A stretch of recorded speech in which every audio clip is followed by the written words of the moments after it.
electrodomésticos, los lavarropas, no sé, vos metías, el lavarropas era de 9 kilos y vos metías 3 kilos, entonces el lavarropas automatizaba para decir, bueno, si tenés 3 kilos, vas a gastar menos energía, menos capaz que tenés que usar un programa más adecuado.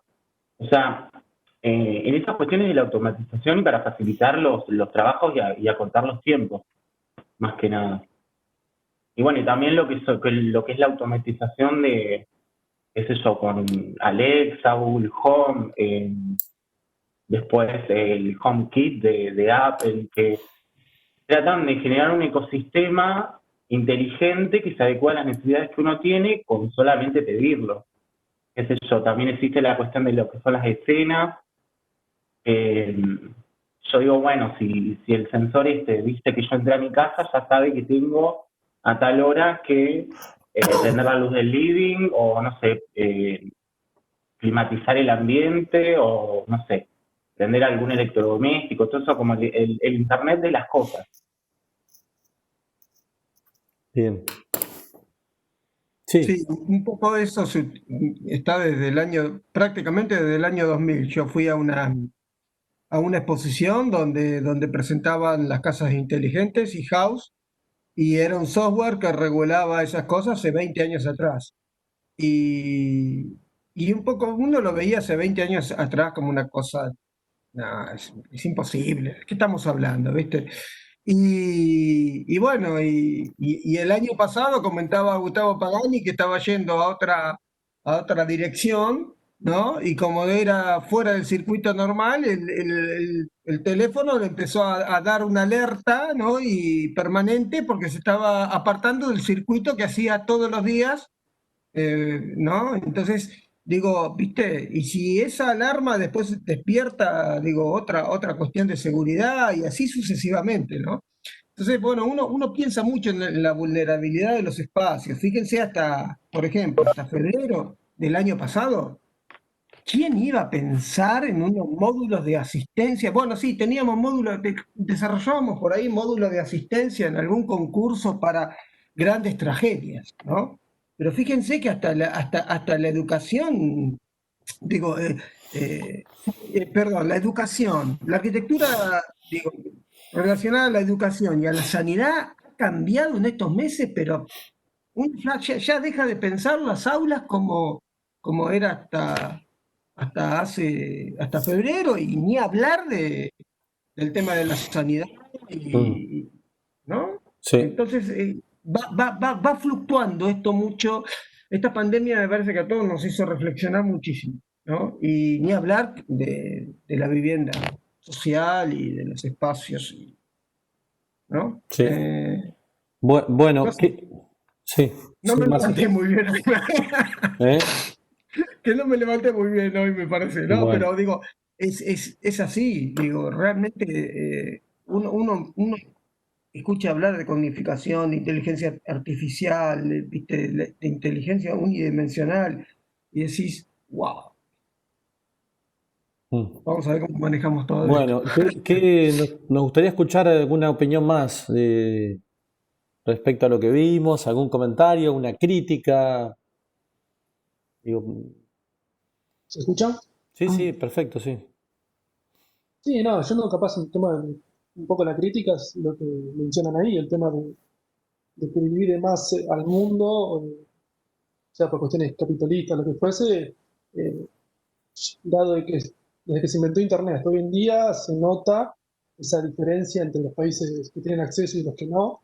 Y esta innovación tecnológica, dando un ejemplo muy particular de una ciudad de España, que capaz que ni en el país en sí se nota en todas las ciudades. Obvio. Sí. Imagínate en el mundo, me parece que es complicado, es una herramienta pensada mientras iba anotando algunas cosas, que la inteligencia artificial es como recompilar toda la información en la actualidad, es lo que se venía haciendo siempre, los libros que leemos hoy, es recompilar información de los últimos 50 años por un grupo selecto, y ahora, bueno, la inteligencia artificial es como que es más actual, como decía Marcelo, con esto del coronavirus, se evalúan un montón de cuestiones en el momento que si no fuese por esta tecnología actual, capaz que tardaría 50 años en poder decir, bueno, hay que hacer tal cosa, o así, en general. Sí, tal cual.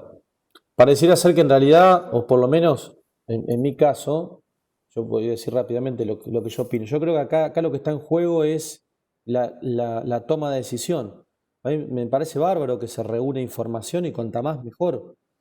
El punto es quién toma las decisiones, o sea, hasta dónde esto nos va a afectar de una manera en la que no seamos libres al momento de tomar decisiones. Esa es mi preocupación respecto a todo esto, y sobre todo lo que explica, cuando hablaba, por ejemplo, sobre el arte, ¿no? Digo, yo ahí pensaba, también él opinó, esto no es eficiente, no sé cómo lo dijo, amigo, a mí no me gustó para nada ese comentario, porque me parece como que en definitiva ahí ya entraríamos en un juego donde podríamos decir, che, acá no te metas, porque me parece que no podés lograr eficiencia, el recurso, el dato, no, ya es. Y así podemos hablar de muchísimas más cuestiones que me parece que tienen que mantenerse un poco alejadas de cierto concepto de decir qué está bien, qué está mal, qué es eficiente, qué no es eficiente. Digo, me parece que ahí, cuando entramos en ese suelo pantanoso, a mí ya mucho no me cierra el tema. Pero bueno, en lo demás me parece que es muy ventajoso. Yo considero que el hecho de poder tener tanta información disponible y tan rápida resolución de problemas, o sea, poder resolver cuestiones que antes por ahí tomaban un par de intentos, ir a buscar más información, volver, intentar de nuevo, ahora poder resolverlo de una manera más rápida, más dinámica, más, tomando el término de la charla, eficiente, nos lleva también que por ahí perdamos un poco de esa búsqueda que teníamos. Porque por ahí en la búsqueda encontrarían otras resoluciones que por ahí en ese mismo momento no se utilizaban, pero quedaban para un próximo proyecto o nos inspiraban a realizar otras y a resolver otros problemas y a que nos surjan otras ideas que en el hoy en día es problema A, solución es esta, problema solucionado, a otra cosa. Yo siento que Sí, sí. eso va a ser una parte muy importante de todo este proceso que, como dice bien Marcelo, ya hace muchos años que está y va a seguir exponencialmente. Sí, A mí sí. lo que un poco me preocupa, Mati, bueno, a todos, ¿no? Es el tema de no poder reflexionar. No llegas a reflexionar por lo inmediata de la respuesta. Y cuando no tenés capacidad de reflexión y la respuesta viene demasiado inmediata, chao, perdiste dominio.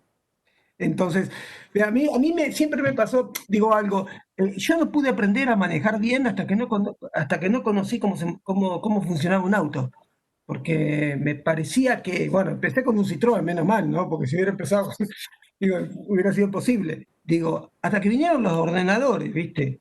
Y la primera Texas Instrument, me acuerdo, la desarmé toda y se me armó un quilombo en la escuela porque digo, después no podía volver a armar, o intentaba, ¿viste? Pero hasta que llegué al circuito, cuando llegué a un diodo, a un triodo, a un circuito integrado, a un coso, ya está, chao, no podía investigar más. O sea, se me agotaba la capacidad, ¿no? Entonces, es esto, la inmediatez de la respuesta que nos quita un poco de reflexión. No quiero con esto de tirar, digo, bombas, ¿no? Pero me parece un poco esto, ¿no? Entonces, bueno, a ver hasta dónde podemos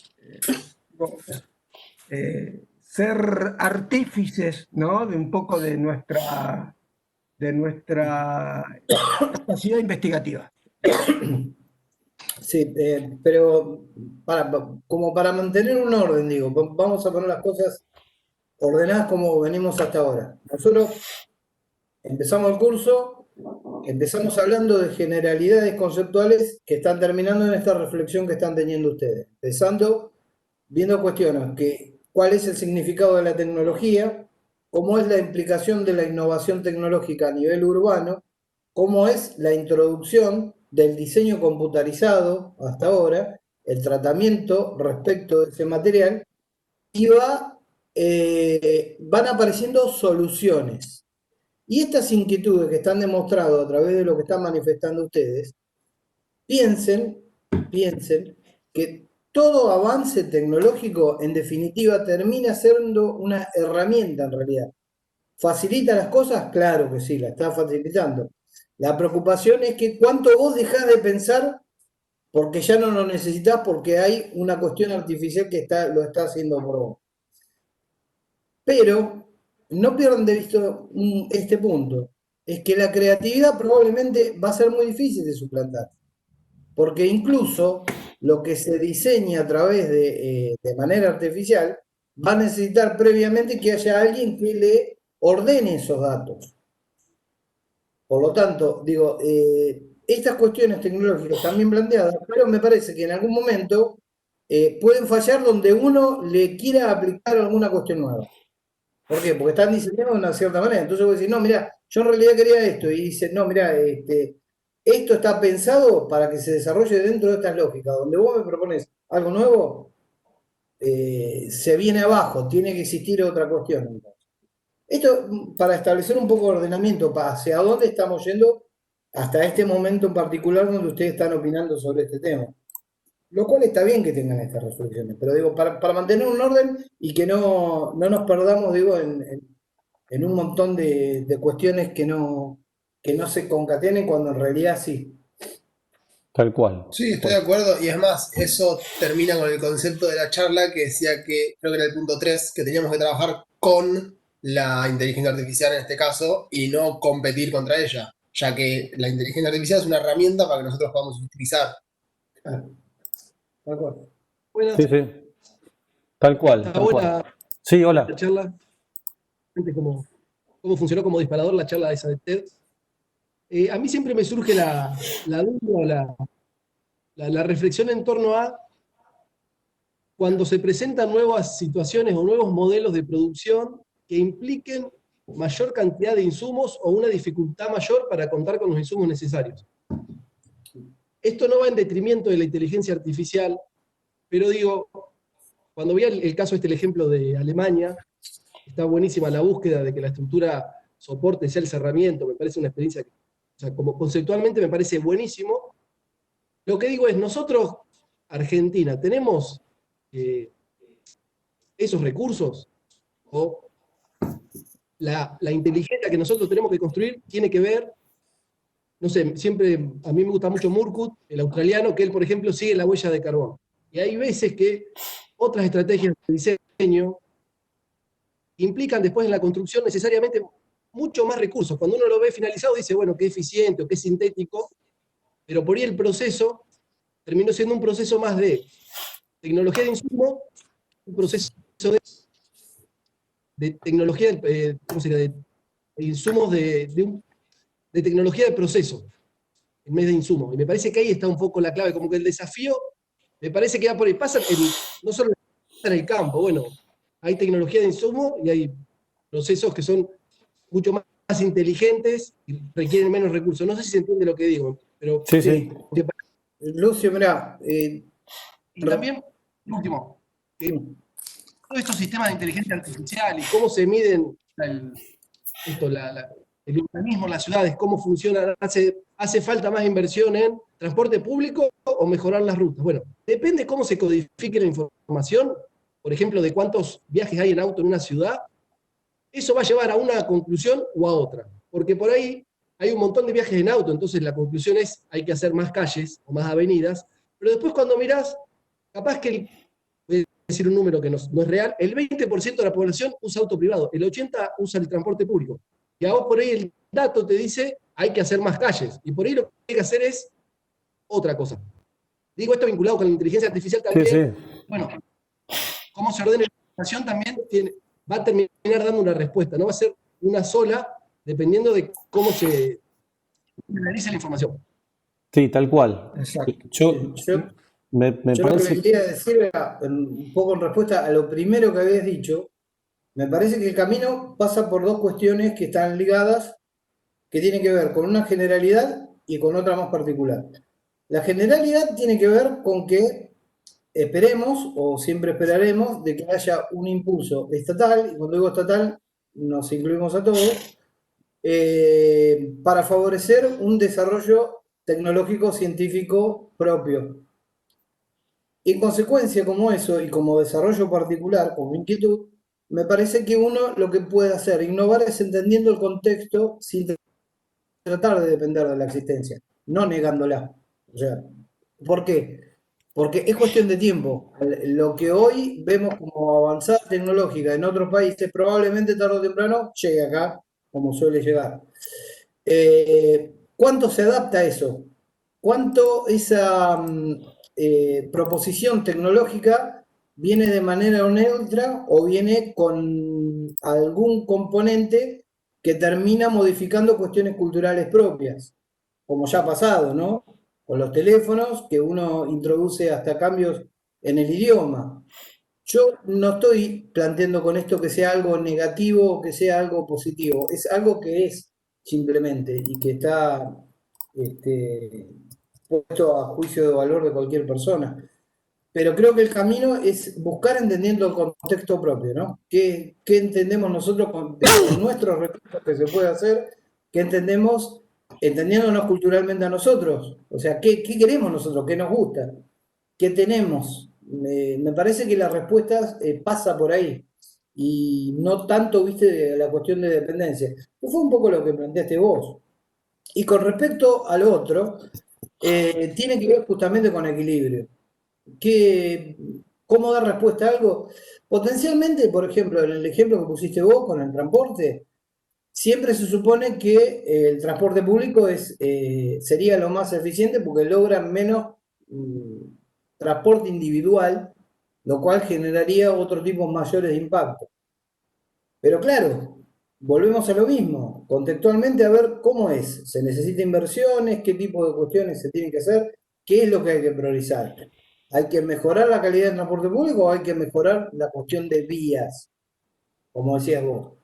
Es un poco complejo, o sea, uno puede ir razonando acá, pero lleva todo un estudio, ¿no? Sí, Julián, perdóname. Tal cual. No, bueno, no, un poco en respuesta a esto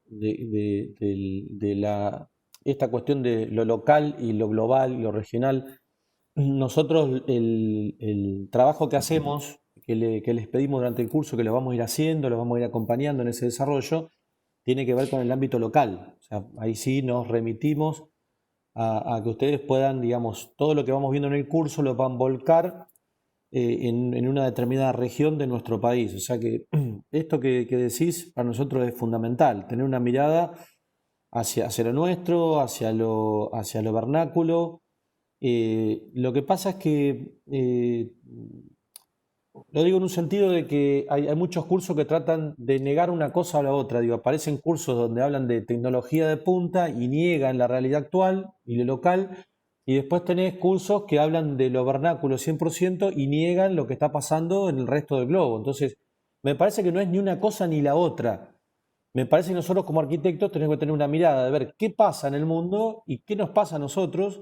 Y quizás algo que pase en otra parte del globo se puede aplicar, porque a veces estamos hablando puramente de procedimientos, no de tecnologías que son inalcanzables, que son costosas, sino puramente de procedimientos.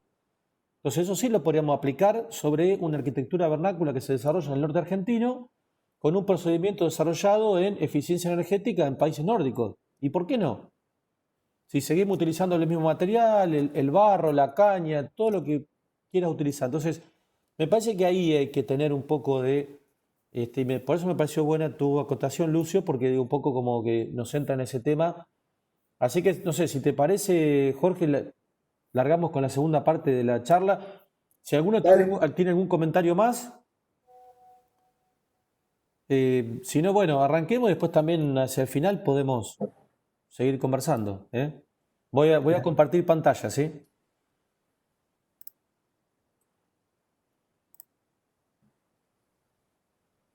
Bueno, ahora sí vamos a ver un poquito más temas referidos concretamente a arquitectura, ¿no?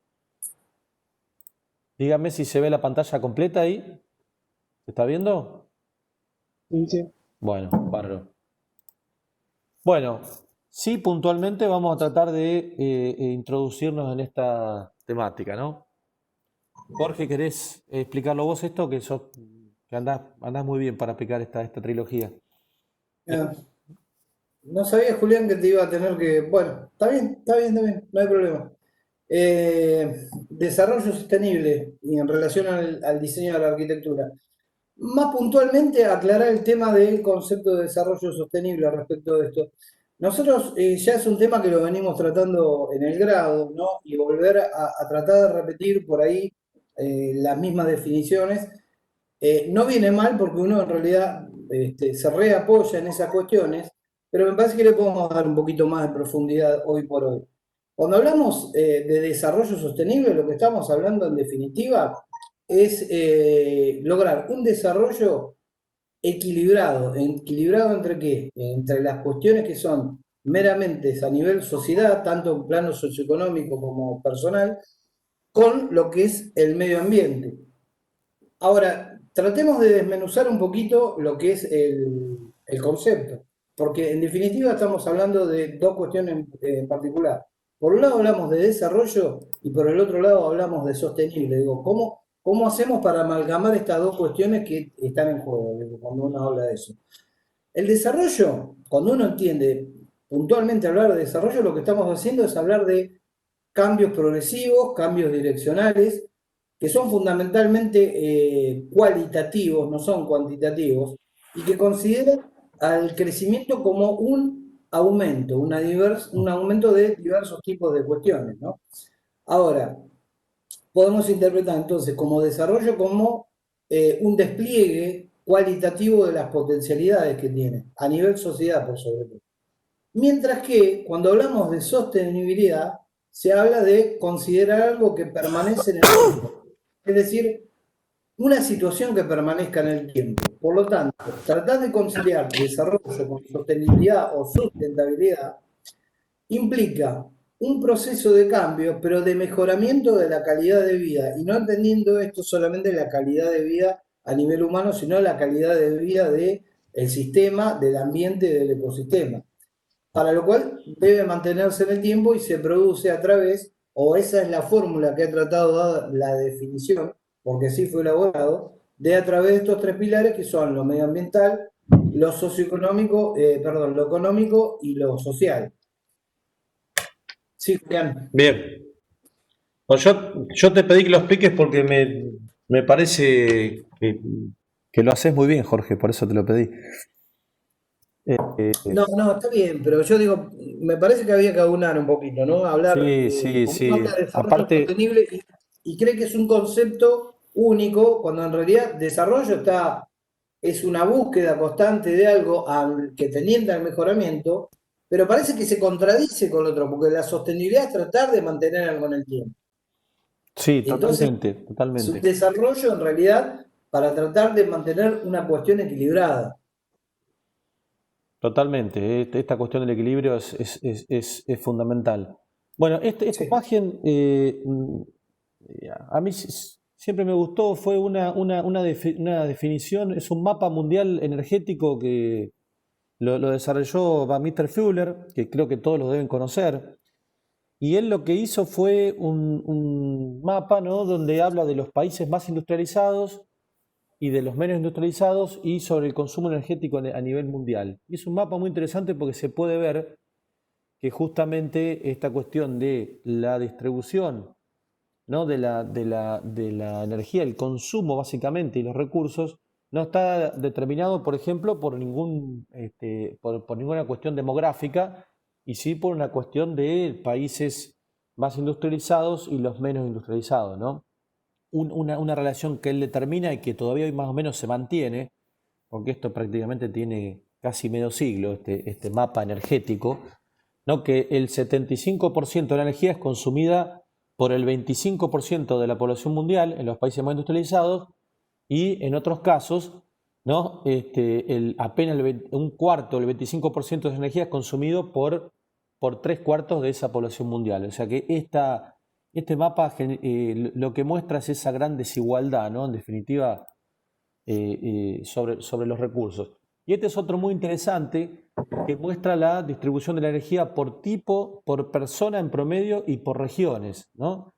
Y acá también se puede ver, bueno, nosotros estamos más o menos por acá, se ve, dice Latinoamérica y Caribe, estamos más o menos por acá abajo, ¿no?, donde Bueno, según por color, habla de renovables, eólica y solar, biomasa, residuos, hidroeléctrica, nuclear, carbón, gas natural y petróleo, ¿no? Y bueno, se puede ver, ¿no? En punta Estados Unidos, Canadá, Rusia, Japón, bueno, y ahí va bajando y un poco que se está refiriendo también a ese mapa. Esta estadística obviamente es mucho más cercana y sin embargo refleja más o menos lo mismo que ya preveía en su mapa energético Fuller hace muchos años atrás, ¿no?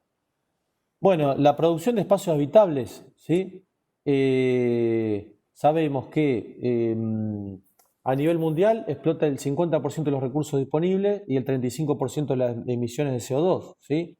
A nivel local, regional, nuestra industria, la industria de la construcción, el 40% de la demanda energética, 25% de emisiones del CO2, 45% de generación de residuos sólidos, 20% de agua, en muchos casos potable, utilizamos agua potable para construir, 30% de polución aérea y 35% de polución térmica, con lo cual podríamos definir y podríamos asegurar que nuestro rubro en sí es uno de los más contaminantes, o sea que en definitiva hablamos de sostenibilidad, hablamos de diseño pasivo, de eficiencia, pero convivimos y decidimos y determinamos con nuestro proyecto justamente edificaciones y espacios que son muy poco sostenibles, ¿sí? Bien, hubo un gran cambio después de esa época donde llegamos a la crisis del petróleo y el fin de esa época abundante, ¿no? de combustibles baratos inclusive, y estamos comenzando a transitar. Esta es una discusión científica muy grande, donde algunos científicos ya afirman que estamos transitando los inicios de una nueva era solar. Con lo cual, esto no está determinado, algunos dicen que sí, otros dicen que no, simplemente reflejamos esa discusión que hoy está sobre la mesa. Yo creo que en parte sí, yo estoy un poco convencido, me parece que los cambios van a ser abruptos y que realmente este cambio de modelo energético se va a hacer casi como hasta de prepo por una cuestión referida a la gran contaminación que generan todos los modelos energéticos anteriores, o hablemos del modelo, el gran modelo energético anterior, ¿no? Bueno, hoy en día este camino que se transita, ¿no? Empiezan a haber una serie de normativas, todavía en nuestro país está recién comenzando, recién está en prueba, algunos pocos municipios y demás lo están tomando, pero obviamente que nuestra producción de edificios va a estar puramente, digamos, normada por una serie de situaciones que puedan inclusive hasta etiquetar el edificio, ¿no? Julián, Sí. permíteme, esa etiqueta que está ahí, hasta te digo, ya está quedando caduca. Sí. Porque hay otros niveles de A ahora. Ahora pusieron hace poco un nivel de A más y un nivel de A doble más.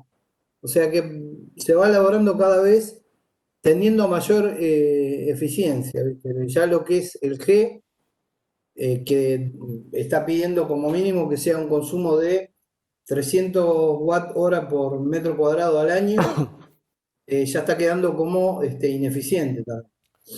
Sí, además aclaremos que esto generalmente es lo que decía Bauman, por eso nosotros tratamos de relacionar a la filosofía con la arquitectura, ¿no? Esto que estamos hablando, que decía Jorge, bueno, es bastante todavía inicial en nuestro país y sin embargo en España ya se aprobó en febrero una normativa donde todos los edificios de determinada escala, públicos o privados, tienen que ser de energía cero o positiva, con lo cual estamos hablando de otra cosa, estamos hablando prácticamente de otra cosa. Y en cuanto a normativas de etiquetado también.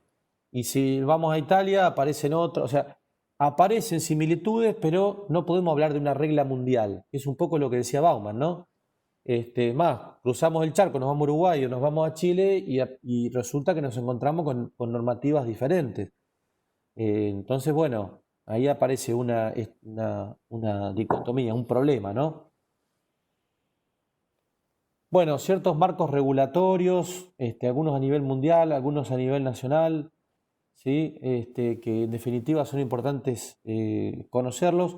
Nosotros vamos a ir subiendo la información, por eso es importante que se unan al grupo de Facebook, al grupo que por ahora está abierto, porque ahí nosotros le vamos a subir bibliografía, le vamos a subir toda una serie, digamos, un compendio de distintos artículos y demás que nosotros creemos conveniente que los van a ir necesitando, los va a ir apoyando con el trabajo que ustedes van a ir haciendo, y donde hay también unos ciertos marcos, más, sobre todo los que refieren a las normas IRAN, ¿no? Que son las normas locales.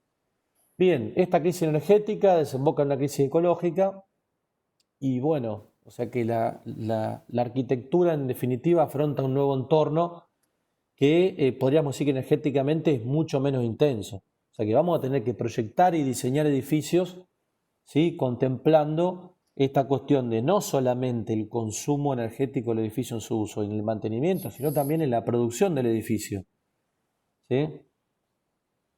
Bien, bueno, y un poco también en esta dualidad de las posturas en cuanto a los diferentes arquitectos, ya comienza hace muchos años, ¿no? Por un lado el empleo de los recursos pasivos, ¿no? La arquitectura vernácula, y por otro lado pensar que las soluciones son las tecnologías de punta. Entonces, bueno, ahí también yo, por lo menos en mi opinión, creo que cada uno puede tomar su postura y definir también un poco hacia dónde quiere orientar su carrera, y me parece que también deviene de ciertas cuestiones que parecen tener que ver con un convencimiento propio, digamos, ¿no? Digo, entre los conservacionistas, algunos los habrán leído, como Mumford, seguramente en historia, o desarrollistas como Fuller, Renzo Piano, Roger y Foster, donde dicen que a través de la tecnología solucionaremos todos estos problemas, ¿no? Y hay otros conservacionistas que, bueno, tratan de explicar o están convencidos que lo que tenemos que hacer es para solucionar el problema de hoy, de contaminación y demás, es retornar al pasado, ¿no? Bueno, esta cuestión de la tecnología solar está un poco referida a esta posible nueva era solar, que vuelvo a decir, todavía está en discusión. Yo creo que es así, que básicamente es así, que estamos en los inicios, donde justamente, bueno, todos los recursos utilizados para producir y mantener edificios tienen que ver con la energía solar, y no tanto, iba a decir, con los recursos referidos a los fósiles. También han sido generados en su momento, hace cientos de miles de años, a través de la energía solar. Pero bueno, hoy sabemos que son recursos agotables, que son extremadamente contaminantes, con lo cual este cambio de modelo energético no es solo por una situación, digamos, tecnológica, sino también de necesidad, obviamente. Bueno, cuando hablamos del sol y la radiación solar, hablamos de energía solar, energía eólica, energía hidráulica, mareomotriz, biomasa, ¿sí? Cada una con sus referidas características. ¿Y cuál es el modelo energético a nivel mundial que se discute en grandes rasgos? Bueno, es esta transformación de este modelo. Se prevé para el 2050, ¿sí? Creo que está bastante claro, se ve en negro, ¿no? El carbón, ¿sí? El petróleo y gas, cómo realmente bajan esa incidencia, y empiezan a aparecer hidroeléctrica, biomasa, eólica, solar, geotérmica, como los posibles recursos energéticos, sobre todo para el desenvolvimiento de los edificios que diseñemos en el futuro, ¿no? Bueno, un poco está... Sí, pero sobre todo la acumulación de energía. Claro, sí. La gran diferencia a grandes rasgos de esos modelos energéticos es que el modelo energético conocido hasta ahora es un modelo acumulador de energía. Ustedes piensen que, por ejemplo, Estados Unidos produce todo el petróleo que produce, lo guarda, ¿no? Y ellos compran petróleo y compran, ¿no? en países de Medio Oriente, compran en Venezuela, compran en distintos lugares del mundo, compran y eso lo consumen, y ellos guardan un recurso que saben que es agotable.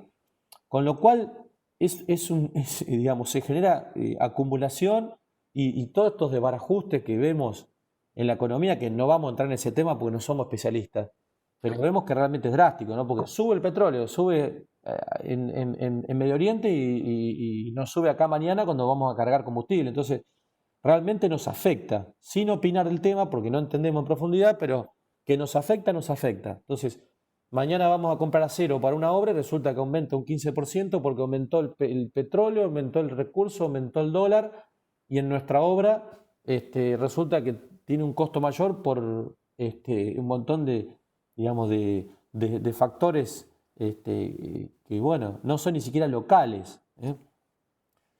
Bueno, este es un cuadro más o menos bastante básico que habla de las energías, de las no renovables y de las renovables, ¿no? Tanto esto que se habla de lo renovable, y vamos a tener una charla de la doctora Eva Crespo, que después vamos a ver un poco el cronograma, creo que es el 9 de octubre, donde justamente va a hablar de las energías renovables y de su relación con las envolventes, que es el tema que vamos a trabajar en el curso. Bueno, y también obviamente referido a esta cuestión de las energías convencionales, de las alternativas y de las contaminantes y de las llamadas limpias, ¿eh? Bien, como para referirnos un poco en cuanto a la arquitectura, podemos definir como distintas etapas, ¿no?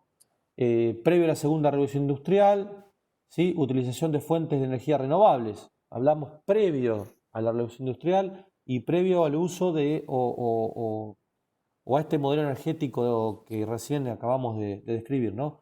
Y pueblos y ciudades que se asentaban considerando el microclima local, aprovechar el máximo de la radiación solar. Hablamos de arquitectura vernácula propiamente.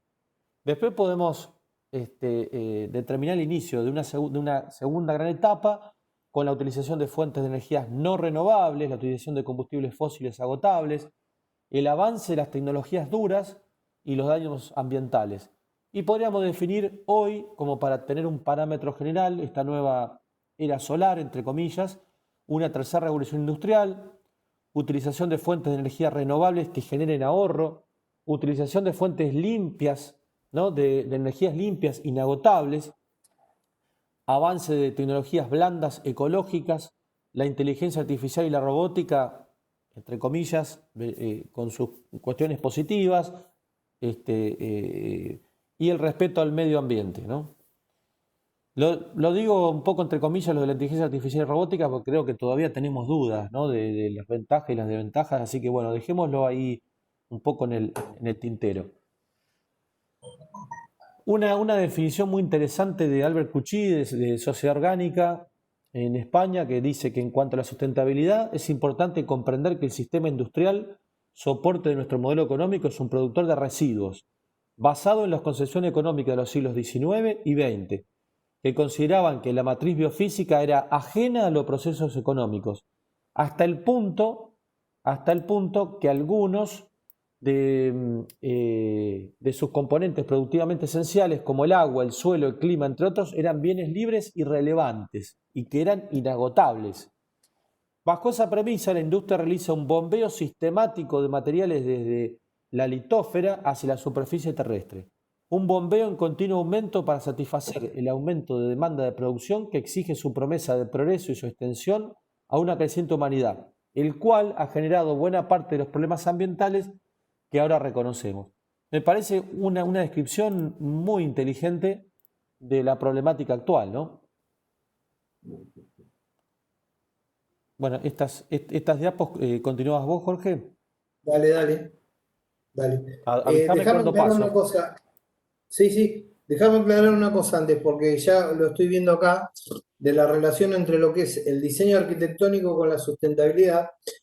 Hay una cuestión que tenemos que tener en claro. La sustentabilidad es un propósito a nivel mundial. Es decir, el grado de incidencia que tiene se relaciona directamente con la escala territorial. Entonces, nosotros podemos hablar de diseño arquitectónico sustentable teniendo en cuenta que hay conceptos de la sustentabilidad que es aplicable dentro de lo arquitectónico. ¿Por qué? Porque si reflejamos lo que aparece acá, los tres pilares, que es la sociedad, la economía y la ecología, vemos que la podemos relacionar efectivamente cualquiera de los tres parámetros con cualquier desarrollo arquitectónico. Ahora, hay que saber interpretar el marco, o sea, cómo lo acotamos, porque por más que sea magnitud de obra, no es lo mismo, por ejemplo, llevar a cabo el diseño y la construcción de una vivienda que llevar a cabo el diseño y construcción de un propósito de vivienda masiva, por ejemplo, ¿no? ¿Por qué? Por la magnitud. Pero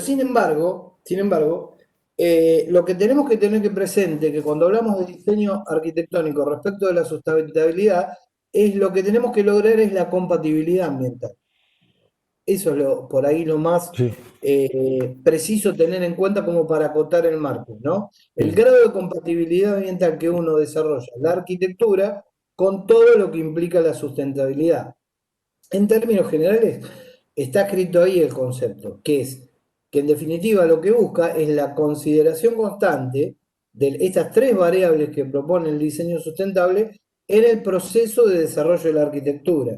Y cuando hablo de proceso, estoy hablando no solo de la cuestión proyectual, sino también de la cuestión de resolución tecnológica. Entonces, de aquí en adelante, y es lo que nos atañe cuando hablamos del curso de innovación tecnológica, es de qué manera nosotros establecemos criterios para interponer cuestiones de decisión tecnológica durante las distintas etapas de desarrollo arquitectónico o proyectuales. Por lo tanto, nos lleva a pensar que es un proceso dinámico, ¿no? No es un proceso facetado, no es que se da por terminado una etapa y comienza otra, donde se van cumpliendo, se van saldando cuestiones, sino que se van entremezclando y en todo caso se va incrementando la complejidad.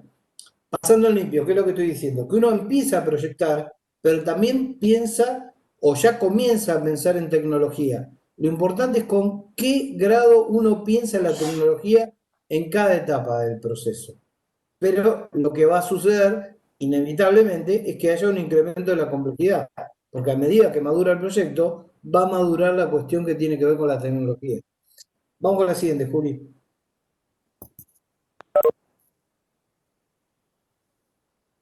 No aparece todavía. Ya se cambió. Pasa que tarda un cachito. Ahí apareció. No, todavía no. Ahora sí. Bien, bueno, acá aparece esta imagen que pertenece al libro que se llama Un Vitruvio Ecológico. Yo se los recomiendo, es un libro de características generales, habla de procedimientos y de qué cuestiones uno debe tener en cuenta a partir del momento en que uno lo reconoce, cómo es la relación entre arquitectura y ambiente, qué cuestiones deben tenerse en cuenta. Es muy genérico, pero ayuda bien a introducirse lo que es el tema, ¿no? Y hablamos de tres conceptos en general que vale la pena repasar, ¿no? Que es diseño pasivo, ecológico y bioclimático, que suelen interpretarse prácticamente del mismo modo, pero que cada uno de ellos encierra alguna cuestión en particular a la cual enfocarse, que por ahí los vaya distinguiendo uno del otro, que tiene que ver con proposiciones y posturas respecto a cómo abordarlo. En el caso del primero, Julián, creo que tenemos, cuando hablamos de diseño, creo que pasivo. Ustedes, nosotros estamos por ahí incidiendo un poco esta cuestión del ambiente con todo esto, porque en realidad es el tema que más nos sujeta hoy. O sea, es una de las variables que tenemos que empezar a dominar y es el que va a dar lugar, sin lugar a dudas, a lo que es el desarrollo de la innovación tecnológica. El método de diseño pasivo, como lo está diciendo, es aprovechar los aspectos climatológicos para lograr una mayor eficiencia energética. ¿Qué nos está diciendo entonces? Nos está diciendo que la preocupación mayor que tiene el diseño pasivo es la prestación energética, el grado de eficiencia energética. Por lo tanto, me parece más una cuestión que lo que va a tratar acá es de qué manera yo voy a buscar recursos que salgan de los modos convencionales para que pueda tener una mayor eficiencia energética. ¿Ligado a qué? ¿Qué es lo que busca relegar o mejorar? Y tiene que ver con la cuestión de contaminación. ¿Por qué? porque uno lo que está haciendo a través de un diseño pasivo es tratar de utilizar lo menos posible los modos de generación de energía convencionales que por efectos colaterales lo que hace es consumir determinado tipo de recursos que producen calentamiento global, producen efecto invernadero y se ve como repercusión en el desarrollo de las cuestiones que uno hace. O sea, es en la acción donde ataca ya, que es lo que está viendo la problemática que se toma como genérica. Es decir, en este caso, el diseño pasivo lo que tiene en cuenta es el modelo energético, ¿sí? La eficiencia energética. ¿Qué es lo que sucede? Está presente en el resto de las formas. Vamos con la siguiente. Vamos a ver que igual lo contempla, pero que tiene otra posición. Por ejemplo, creo que es en el caso de la arquitectura ecológica. Tengo que esperar que me aparezca. Aparece, Jorge, tarda como 10 segundos más o menos. Desde que paso la diapo tarda como 10 segundos. ¿Ahora la ves? Recién ahora me apareció. Ah, Ahí me aparece. Bueno, el diseño ecológico sí tiene en cuenta las cuestiones de pasividad, sí tiene en cuenta el aprovechamiento de los aspectos climatológicos. Pero ¿qué pasa? Acá ya hay una postura que se asemeja mucho a lo que venía hablando hoy Julián, que es tratar ya de una cuestión de aprovechar al máximo los recursos naturales. O sea, no solo los climáticos, sino recursos naturales que otorga la misma litografía. Esto, digo, ¿a qué está ligado? ¿Por qué esta búsqueda? ¿No? Que parece tan vernácula y a veces suele aparecer como tan primitiva desde el punto de vista de imagen. Porque justamente también está ligado a lo mismo, que es tratar de evitar al máximo, en lo que se pueda, los recursos de carácter manufacturados artificialmente, que también presuponen una cuestión de problemática ambiental. Ahora, esto tiene que estar relacionado con lo que hablábamos de desarrollo sostenible, es decir, equilibrio. Y cuando hablamos de equilibrio, no solo para el lado del ambiente, equilibrio también para el lado de que uno tampoco puede desentenderse de la producción industrial. Uno no puede olvidar todo lo que se ha desarrollado, sino que de qué manera equilibrada uno va introduciendo las cuestiones que tienen que ver con el ambiente creado, el ambiente artificial, que es el ambiente humano, inserto en el ambiente natural. Por lo tanto, el diseño ecológico tiene más una postura de idea de recurrir más que nada, o al mayor porcentaje que se pueda, hacia el recurso, aparte de la cuestión pasiva. El recurso es el que dicta la característica del diseño ecológico. El recurso natural, obviamente, ¿no? Estoy hablando. Vamos con el tercero, que es el diseño bioclimático.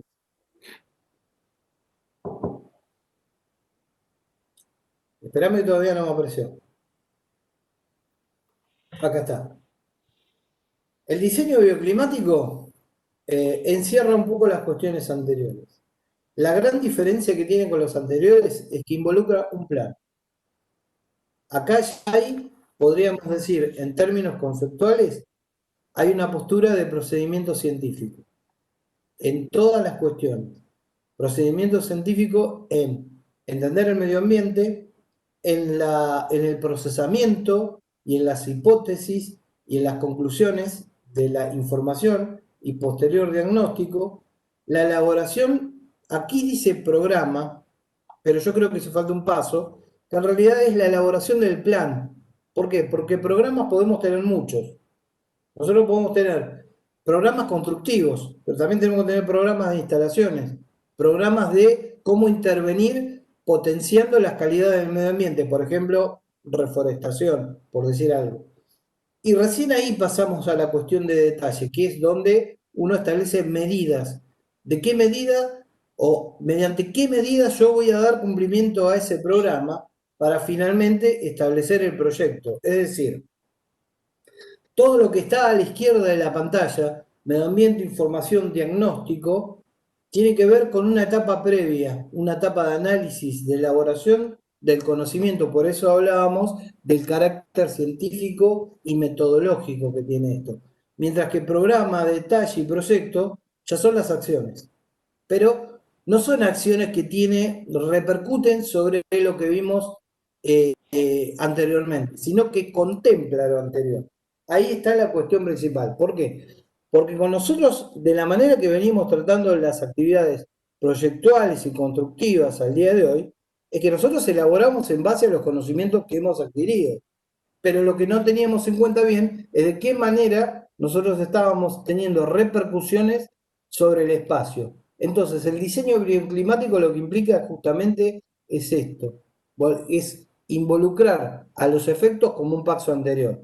Es decir, analizo todas las cuestiones, todo el abanico, mediante la información, la elaboro, diagnostico, tengo hipótesis y a partir de ahí sí elaboro lo que dije inicialmente, que acá falta el plan, es primero el plan, subprogramas, porque a veces hay subprogramas, y ahí sí establezco los detalles que me van a llevar a cómo desarrollar el proyecto y finalmente caer en la fase ejecutiva, que es la de construcción del edificio. Sí, Juli.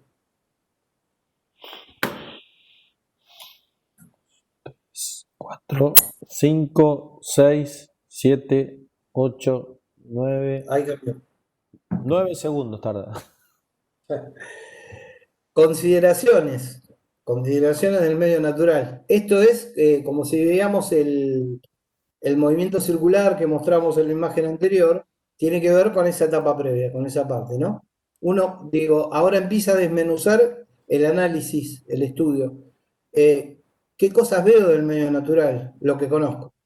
¿Qué conozco? Los datos climatológicos para encerrarlos específicamente. Digo, ¿no? ¿Qué tengo que conocer? Tengo que conocer acerca de la radiación solar, del movimiento del aire, del comportamiento hídrico, ya estoy hablando de lluvias, tormentas, de todas esas cuestiones que tienen que ver con fenómenos físicos que actúan sobre la naturaleza, pero que no surgen de la litografía. Contrario de lo que aparece más abajo, que es el dato del entorno, la litósfera. ¿Qué tengo que conocer? El lugar donde me apoyo. El lugar donde va a estar lo que yo hice primero como idea y que después sé que va a tener una aparición concreta. ¿Sí? No está ya solo en mi cabeza, está en el espacio. Entonces empiezo a tener en cuenta el suelo, y el suelo es mirar para abajo. Empiezo a tener el relieve, entender que no se trata de un espacio plano, de un espacio curvado, porque todo eso tendrá obviamente una incidencia. La vegetación, el verde, ¿qué es lo que tengo al lado? ¿Qué tipo? ¿Llevaré un estudio arduo? Puede ser, pero también la información disponible hace que uno con unos pocos datos pueda arreglarse tranquilamente de cómo encarar esa situación. Y los cursos de agua, obviamente, ¿no? Estamos hablando de ríos, arroyos, lagunas, el grado de proximidad que uno tiene con eso. ¿Por qué? Porque es motivo de aprovechamiento, pero también es motivo de daño. ¿Sí? ¿Cuántas veces hemos visto en construcciones espontáneas sobre determinados suelos del terreno que dicen, qué mal que viven esas personas en la situación en la que están en un grado de un suelo que es inundable? Claro que hay una repercusión humana, pero también está la repercusión que el humano hace sobre eso. Por ejemplo, descarga de efluentes en arroyos. Entonces, hay un ida y vuelta. Hay una acción que perjudica a la sociedad y hay una acción de la sociedad que perjudica al ambiente. Son cuestiones a ir teniendo en cuenta y que involucra esta idea de desarrollo sostenible. Bueno, pero estas son consideraciones del medio natural. Tenemos otro tipo de consideraciones. Sigamos, Juli. Yo que vos 9 segundos antes voy cargando. Sí, es que por ahí te lo cambio sin saber. Bien, recursos. Materia prima, producción tecnológica y humanos. Lo discriminamos así para tener una forma general, pero quizás podríamos tener subvariables. Cuando hablamos de materia prima, obviamente es la que presupone surge del ambiente, son de sustancia natural, ya sean de origen mineral, vegetal, animal o líquido. Obviamente de animal ya tiene que ver con un desarrollo muy anterior en la historia, pero mientras que los de origen líquido, vegetal y mineral son recurrentes, lo seguimos haciendo. Quizás el más peligroso es el de mineral, porque es el que no tiene grado de reciclabilidad, ¿sí? Una vez que se agota, se agota. Y después tenemos los de producción tecnológica, es decir, esos materiales que surgen de la naturaleza van a sufrir un proceso y en consecuencia vamos a tener elementos de sustancia artificial. Y el dato no menor, que es lo que hablábamos hoy cuando hablábamos de tecnología, que la tecnología no solo involucra a las manufacturas y a las sustancias, a los elementos. Está tomando parte también a la tecnología del humano a través de lo que es el conocimiento, pero también de su capacidad ejecutiva, es decir, de elaboración. En consecuencia, acá empezamos a entender otro tipo de recursos que ya no solo tienen que ver con los naturales, sino que también tienen que ver con las de intervención propia del ser humano. Vamos con la otra.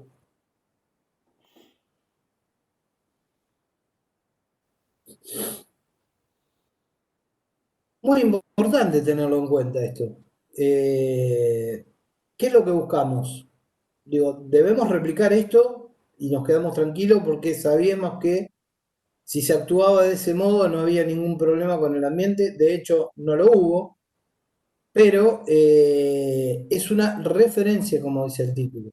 Uno debe tomar estrategias, ya sean proyectuales, constructivas, pero siempre las debe tener en cuenta para saber cómo incidir, porque tiene su explicación de acuerdo al entorno que han vivido. Acá hay una relación, obviamente, no solo con el entorno litográfico, sino con el climático. Uno ve el caso de las viviendas, por ejemplo, verdes que aparecen ahí abajo, y tiene que ver con un desarrollo de bienestar, de confort interior, pero también tiene una cuestión de reconocer cuáles son los elementos recursivos del lugar propio. Entonces, pasa a ser una referencia, un dato que no debería pasar desapercibido en toda esta cuestión de cómo desarrollar proyectual y constructivamente el trabajo de innovación tecnológica. Bueno, ahora comienza algunas pocas diapos para explicar cómo sería el trabajo integrador final. Si les parece, lo mostramos, después dejamos de compartir y ahí pueden consultar cualquier tema de la primera charla, la segunda, de este trabajo, del cronograma, de lo que sea. Inclusive también después también algunos que tengan alguna consulta respecto a inscripciones y demás, ¿no? Bueno, el trabajo consta el desarrollo el desarrollo, o mejor dicho, de la propuesta de una posible envolvente para la estructura dominó. Creo que todos la deben conocer, ¿no? La estructura de Le Corbusier, ¿sí? Creo que todos la conocen, ¿no? O si hay alguno que no, por ahí lo comente y demás. Igual la podemos explicar. Obviamente la idea de este trabajo surgió hace un par de años, yo lo voy a contar, como es, creo que ya lo conté en la charla informativa. Surgió a través de una propuesta de un profesor de la CSAP de Barcelona, donde nos estábamos un día preguntando, bueno, ¿qué trabajo pueden realizar tus alumnos y nuestros alumnos para después poder combinar estos trabajos? Y de ahí nació este práctico y nosotros lo estamos desarrollando. Y por ahora hemos podido hacer un intercambio solamente de los trabajos finales y no puramente en las cursadas. Ellos tienen un año muy diferente al nuestro, arrancan en septiembre-octubre, terminan en mayo, tienen otro sistema muy, muy diferente y bueno, hasta ahora no lo hemos podido lograr, de poder relacionar directamente el trabajo de los alumnos. Pero bueno, seguimos igual desarrollando este trabajo y esperemos poder hacerlo en un plazo próximo. Sí, obviamente con la participación de algunos profesores de la maestría. Bueno, nosotros cuando tratamos de hacer un jury final, una corrección final, bueno, ellos pueden participar y aportar en los trabajos de cada uno, ¿no? Bueno, esta estructura tan utilizada por él, no solo desde lo conceptual, también en algunos proyectos como la Ville Savoie. Y lo que vamos a hacer es muy simple, es implantar esta estructura en 3 localizaciones diferentes de la República de Argentina, y la idea es que con total libertad cada uno o cada grupo, ahora lo vamos a explicar, porque quienes quieran trabajar en grupo de 2 también lo van a poder hacer, puedan generar una propuesta acorde a determinadas características que son las que veníamos recién viendo, las que explicaba Jorge, y algunas que les vamos a ir explicando un poco con el proceder del curso, ¿no? Entonces, consiste en la propuesta del diseño morfológico técnico-constructivo de la envolvente del sistema dominó de Le Corbusier. La misma es un completamiento que dará cobertura a esa estructura independiente. Se considera su ubicación en un punto geográfico determinado en nuestro país y las condiciones del clima de la región como principal afectación al diseño pasivo de la envolvente. Dicha piel deberá incorporar en su proceso de diseño las siguientes consideraciones: el diseño arquitectónico de la envolvente, tanto en su morfología como así también el diseño de los elementos y partes que lo componen, las uniones entre sí, deben integrarse indefectiblemente al proceso proyectual, considerando de esta manera el concepto de diseño integral. Consideramos la innovación tecnológica a la forma de registrar, captar y proponer dentro de las técnicas y procesos universales la metodología de aplicación de las mismas, entendiendo a dicho proceso como incluido en el saber de la producción de los espacios habitables. Las técnicas de prefabricación y racionalización, como así también la materialidad, serán propuestas por cada alumno contemplando las características y recursos de la región en la que se implantará, a utilizar o no, ¿no? Bueno, ¿cuáles son las pautas de trabajo? El destino del uso del edificio es totalmente libre, puede ser vivienda, comercial, educativo, lo que se les ocurra, no hay ninguna indicación de parte nuestra. El desarrollo del trabajo es en forma individual o grupal, puede ser de a dos, así que bueno, en el caso de ustedes, están todos en el grupo de Facebook, así que pueden relacionarse, conectarse, si quieren yo les puedo subir la lista con los contactos de cada uno, así si alguno quiere poder trabajar en grupo lo pueden hacer sin ningún tipo de problemas. Se promueve el trabajo en taller considerando las actividades colectivas de intercambio de saberes y experiencias como preponderantes para la elaboración del trabajo. Después de cada charla teórica, tenemos una carga teórica bastante fuerte, eso ya se los dijimos, donde tenemos unas primeras 5 o 6 clases puramente teóricas, pero siempre dejamos un espacio para la práctica, para poder ir conversando sobre qué está haciendo cada uno, cómo viene avanzando, y la idea es poder compartirlo, porque justamente estamos convencidos que ese avance, digamos, colectivo es el que les puede ir dando esa dimensión de cómo avanzar con su trabajo, y es totalmente enriquecedor, ¿no? Además para nosotros. El TIF final se compone de lo producido en las clases prácticas del curso, un resumen en formato de entrega final y un informe memoria que destaca los aspectos teóricos que apoyan a la resolución de lo que ustedes proponen.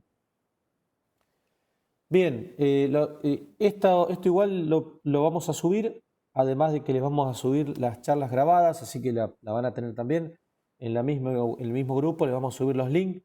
Tenemos un canal de YouTube, así que les vamos a subir el link y ustedes las van a poder reproducir sin problemas, ¿sí? Bien, los objetivos, análisis de la situación histórica, cultural, un poco todo lo que recién comentaba Jorge, la idea es tener en cuenta de base ciertas cuestiones que obviamente afectan a ese diseño de esa envolvente. Hablamos puramente de la envolvente, ¿sí? Solamente de la envolvente, porque es un curso relativamente corto, son 10 clases, de 8 pasamos a 10, pero igual lo consideramos como corto, con lo cual solamente hablamos de la envolvente, no es el edificio completo, ¿sí? Por eso ya damos por sentado que es la estructura del dominó.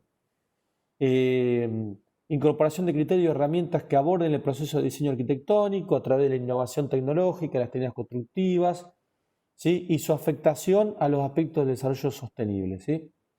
Dichos aspectos refieren a los recursos disponibles, la eficiencia energética y los modos productivos de los espacios habitables. Bueno, ¿qué cuestiones vamos a tener en cuenta? El análisis del clima, las técnicas constructivas locales y regionales, el diseño pasivo, la optimización de los recursos, la eficiencia energética, los aspectos sostenibles de las técnicas utilizadas y los elementos que la componen, la iluminación natural, la ventilación, la acústica, la racionalización y estandarización de los materiales, resolución constructiva, las técnicas innovadoras, el diseño de la parte y el diseño arquitectónico y las energías renovables. Bien, más o menos a grandes rasgos. ¿Me dejás, Sí, Julián, ¿me dejás hablar algo? Sí. dos cuestiones. Primero que lo que vamos a tener que desarrollar con respecto a lo que es puntualmente las envolventes, que es lo que recién señalaba Julián, es la cuestión de que vamos a tener que interponer una innovación tecnológica a lo que estamos desarrollando. Lo cual quédense tranquilos que nosotros tenemos charlas, o sea, apoyo teórico a esa cuestión para que se vaya entendiendo. Lo de hoy fue una charla más general, bastante introductoria. Ya vamos a ver cuestiones más específicas. Y por lo otro, que va a ser importante resaltar, va a ser el método que ustedes van a utilizar para llegar a esa innovación tecnológica.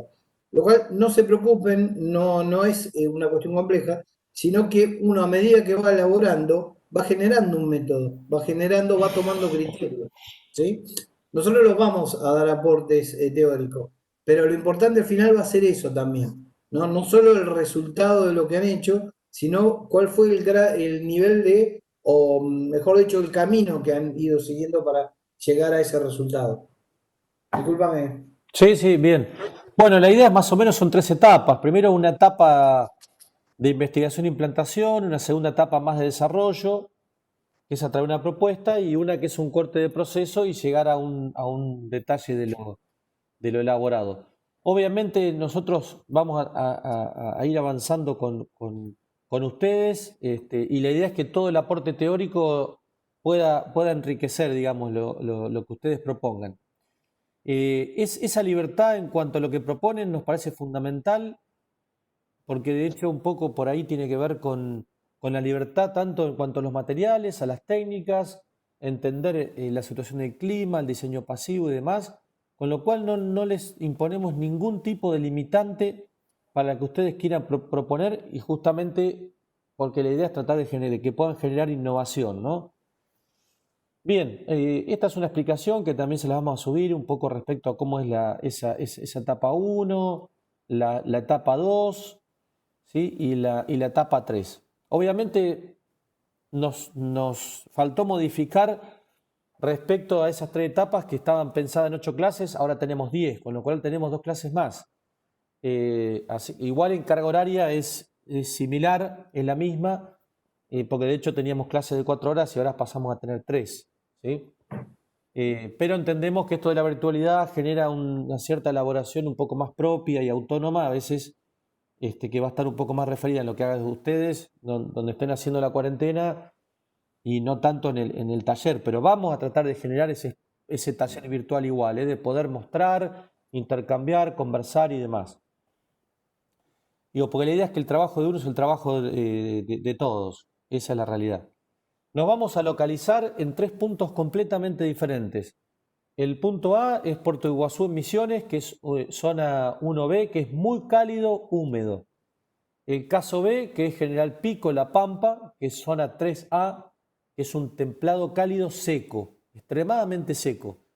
Y el caso C, que es Puerto Argentino, en Islas Malvinas, que es zona 6, que es muy fría, húmeda y tiene la condición de clima marítimo, ¿sí? Y aparte, las 3 localizaciones en cuanto a arquitectura de vernácula son completamente diferentes. Obviamente, quienes tomen Malvinas no hay tanta información, pero sí hay respecto a lo que está construido. Y ahí me parece que aparece algo enriquecedor que tiene que ver con justamente algo que es vernáculo, pero que bueno, ha sido construido por quienes hoy están usurpando nuestras islas. Pero bueno, hay una cierta arquitectura y bueno, también merece un cierto estudio respecto al clima, además, y a las posibilidades de poder lograr una envolvente innovadora en ese clima, ¿no? La idea de las zonas es que las elijan ustedes. Nosotros no le vamos a decir quién tiene zona A, zona B, zona C, ¿sí? Es totalmente libre, así que ustedes pueden un poco divagar por esas 3 y elegir alguna y poder comenzar a trabajar con esa investigación y demás. Respecto al cronograma, este es un cronograma tentativo y lo digo ¿por qué? Porque pasamos a tener 10 clases, respecto a que la semana pasada consensuamos llevarlo a 10 clases de 3 horas para que sea un poco más ameno el curso. Las 2 primeras tenemos nuestras charlas teóricas que son introductorias, la segunda no tanto. Ya el 15 de noviembre tenemos una charla de energía material del profesor Pablo Remes. Aclaramos que las charlas de los profesores, ya lo dijimos, pero están en consonancia con nuestro curso, pero nosotros le damos total libertad. Ellos conocen el curso, conocen la temática, conocen el programa, pero le damos total libertad para que ellos expongan un tema y profundicen. Nos parece que en la formación de posgrado, ya no en el grado, en el posgrado, nos parece que tenemos que dar libertad a esto y que justamente esta profundización en algo específico es tratar de lograr y generar ciertos criterios, herramientas y conocimiento en aspectos que no serían logrables si nosotros seríamos conductivos y les diríamos, mirá, necesitamos tal o cual tema. Así que esto lo dejamos también librado, que los profesores expongan con total libertad los temas, ¿sí? Después tenemos dos teóricos muy precisos sobre envolvente, así como teníamos dos teóricas iniciales, también vamos a dar dos teóricos de envolventes 1 y 2, que son muy específicos a ver qué pasa con todo esto que veníamos hablando de la innovación tecnológica, los recursos, la eficiencia, el diseño pasivo y demás, pero puramente referido a envolvente, que esto les va a ayudar mucho con el trabajo del TIF.